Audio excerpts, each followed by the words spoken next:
The place where we were holding yesterday was a note in the side of the Tanya in chapter 1. And it was discussing a statement in the Zohar. The Zohar was discussing the story of Eov, and it mentions, Rav Hamnuna mentions this idea that Eov maybe had some Averos, and therefore he's an example of tzaddik v'raloi, that he has mainly mitzvahs and some Averos. And because of that, that's why Eov had such tsaros in his life, because he had a few Averos, and Hashem wanted to purify his soul with punishments in order that he will have his full reward in the world to come. And this Zohar, actually, getting back to, I think Manny mentioned that that there's two opinions if Eov was a yid or a goy. So this Zohar is following this idea that Eov is a goy, is mentioning that according to the opinion that Eov is a yid, possibly he's a tzaddik v'raloi. And that's what the Zohar is discussing here in the third portion of the Zohar, Chela Gimel of the Zohar. And it mentions this idea, Rav Hamnuna mentions this, that maybe he's the tzaddik v'raloi, and Hashem is purifying him. He's not, he's going to get all of his sins cleansed, even though he's, of course, a tzaddik. But at the same time, he has some sins. So these sins are going to be purified by the punishments, this terrible suffering that he went through, and he will have a clean slate afterwards. He's a tzaddik v'raloi, a tzaddik that had, bad things, negative things happen to him. And Eliyahu says that it brings Eliyahu mentioning that he is suffering, that a tzaddik v'raloi is someone who suffers for the sins of the community, or suffers for the community. Therefore, he's es machayvenu hu soivel. There is a verse, I think, in Isaiah that just like I think it says that Mashiach suffers for the people. So the tzaddik v'raloi is someone who suffers for others, for the community. So the question that the Alter Rebbe is asking is, you see that Rav Hamnuna feels that a tzaddik v'raloi is someone that has some averos, like Eov. It's pretty clear in the Zohar, that's what it means. And the Alter Rebbe, the way he translates it, he says that this was more of a question than a statement. Rav Hamnuna was asking it as a question. Is this the meaning of tzaddik v'raloi? And Eliyahu answers, no, this is not the meaning of tzaddik v'raloi. Again, it doesn't say it clearly if he was saying it as a question, or and Eliyahu was answering him, or it was more a statement of Rav Hamnuna and Eliyahu was saying his statement. But the way the Alter Rebbe explains it is that it was a question. This was a question of Rav Hamnuna to Eliyahu. And Eliyahu answered that no, tzaddik v'raloi doesn't mean that. Tzaddik v'raloi means he has no sins at all. And any suffering that he feels is suffering from the community. That's what tzaddik v'raloi is. So we can't say that that's the meaning of tzaddik v'raloi when you think of Eov, and say that Eov had some sins and therefore he was suffering from those few sins that he had. So that's the way the Alter Rebbe answers it. I'll just read it inside. In this note, Aval afi tshuvas Eliyahu sham, but according to the answer of Eliyahu, of Elijah, Perush, the meaning of tzaddik v'raloi who Kamaisha Kosa Baraya Mehemna, Parshas Mishpatim Delal. It's like it says in the Zohar, Parshas Mishpatim, that we mentioned earlier, that Tzaddik Viraloi means he's a tzaddik, he has no sins at all, but in him there's some negative element that he wasn't able to remove completely, and therefore he's called a tzaddik Viraloi, a tzaddik that the Ra in him is totally forced by the good, meaning the good rules his body. There's still a little evil in him, but it doesn't express itself ever because it's kafuf to the good. It's totally bent over and forced to not express itself because of the good in him, which totally overpowers the negative element that's in him. But it's still there. There's still a little there, but it doesn't express itself in any shape or form. It's totally dormant, and it's sort of waiting to be totally ridden of from his body. But there is still a drop of Ra in him, and that's the way the Zohar explains in Parshas Mishpatim. What the Alter Rebbe here is doing is explaining that the Zohar later on in Chilek Gimel is really going hand in hand with what it said earlier in Parshas Mishpatim. Otherwise, it would be like a contradiction maybe in the Zohar. And so that is not a problem. The Alter Rebbe says was a question, and the answer is that it's not so. And even this question, the reason why Rav Hamnuna asked it to Elijah was because we know there's 70 facets to the Torah, and maybe this is one of the translations of Tzaddik Beraloi. And according to Eliyahu's answer, no, it's not even one of the 70. And so Veshivim Panim LaTorah is, why did Rav Hamnuna even say it? He knew the Zohar of in Parshas Mishpatim, where it says clearly that's not the meaning of Tzaddik Beraloi. But Rav Hamnuna had asked it because there are 70 facets to the Torah, 70 faces to the Torah, and this is, he thought maybe was one of the meanings of Tzaddik Beraloi, and Elijah tells him, no, that's not so. Veshivim Panim LaTorah, and that's why he thought to even ask such a question. And so now we're going back to the Tanya, the not the side note. The first word on the line is Vaha, and if you have the initial print of the regular print of the Tanya, the word Vaha is 5 lines from the top of page 10, which is the first page of the Tanya, side B, and the 5 lines down. V'hadi amrinon bi'alma. And this that we generally say, the mechza al mechza mikri beinani, that half and half means half mitzvahs and half sins is called a beinani.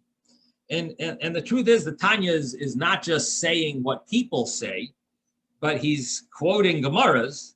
There are Gemaras that mention this. V'roiv zechuyos mikri tzaddik, in majority of merits, a person has a lot of mitzvahs, he's called a tzaddik.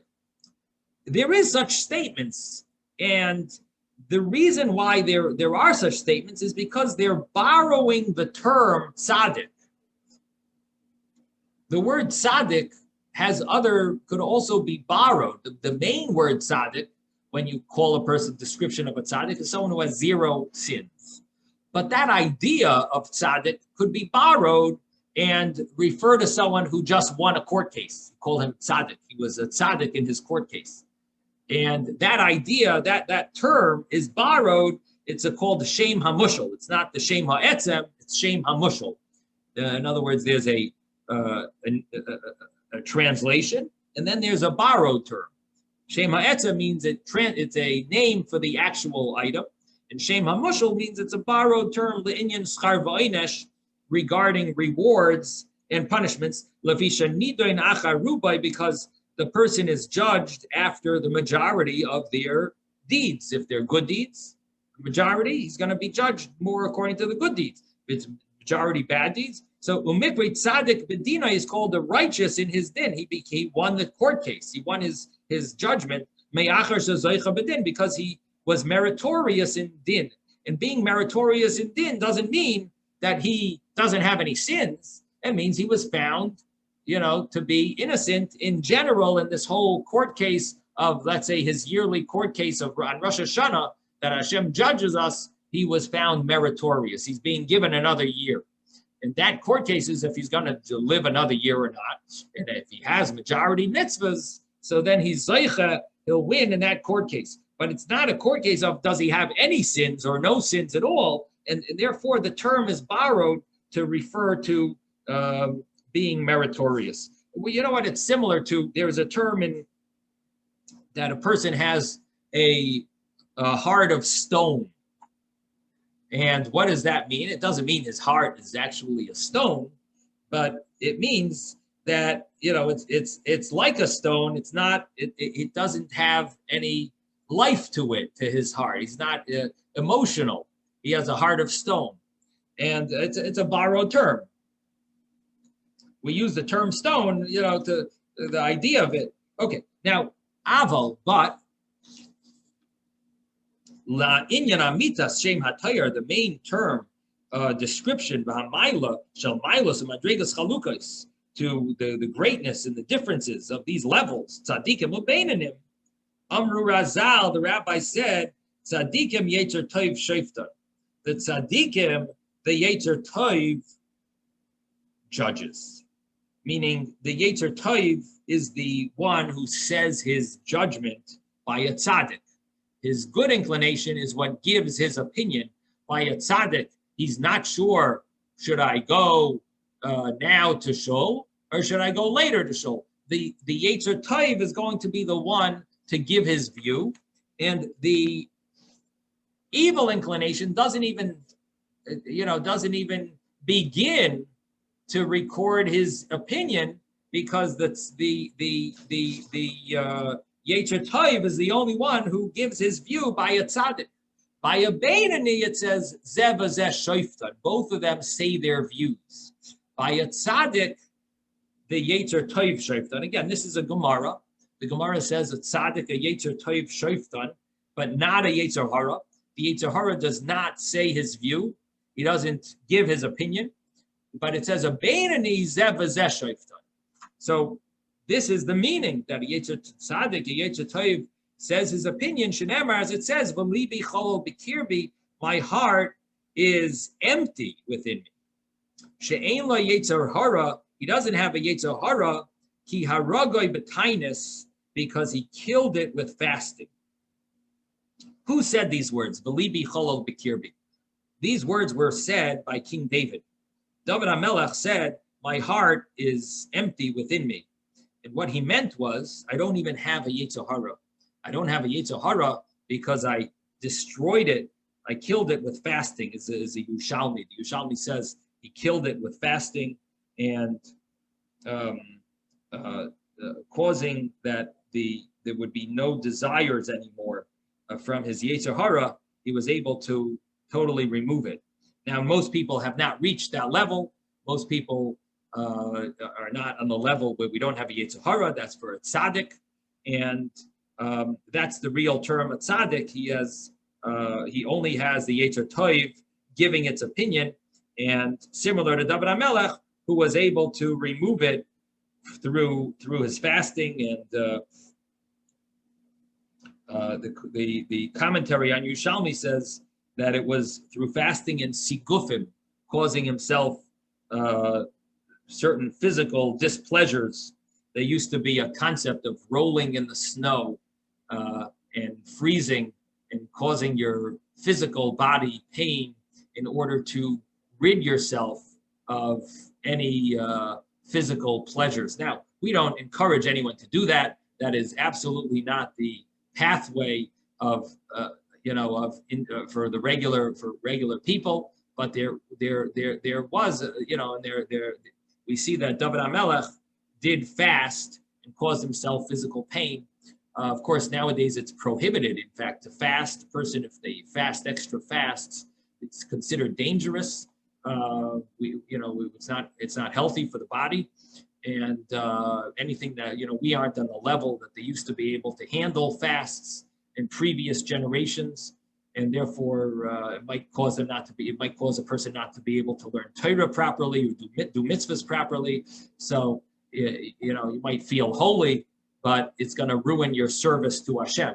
And the service to Hashem is not to feel holy; it's actually to be holy. And so feeling greater than everyone else is actually against the way to serve Hashem. And so doing these extra types of things are definitely not for the regular individual. We know tzaddikim used to fast. Of course, the Lubavitcher Rebbe used to fast. I think any day that he would go to the Ohel, the resting place of his father-in-law. I believe he used to go twice a week, and I think on both those days he would fast. And of course, his fasting was for the sake of Klal Yisrael. Of course, there were other tzaddikim as well that used to fast, but we are in no way, on a level of doing things like that.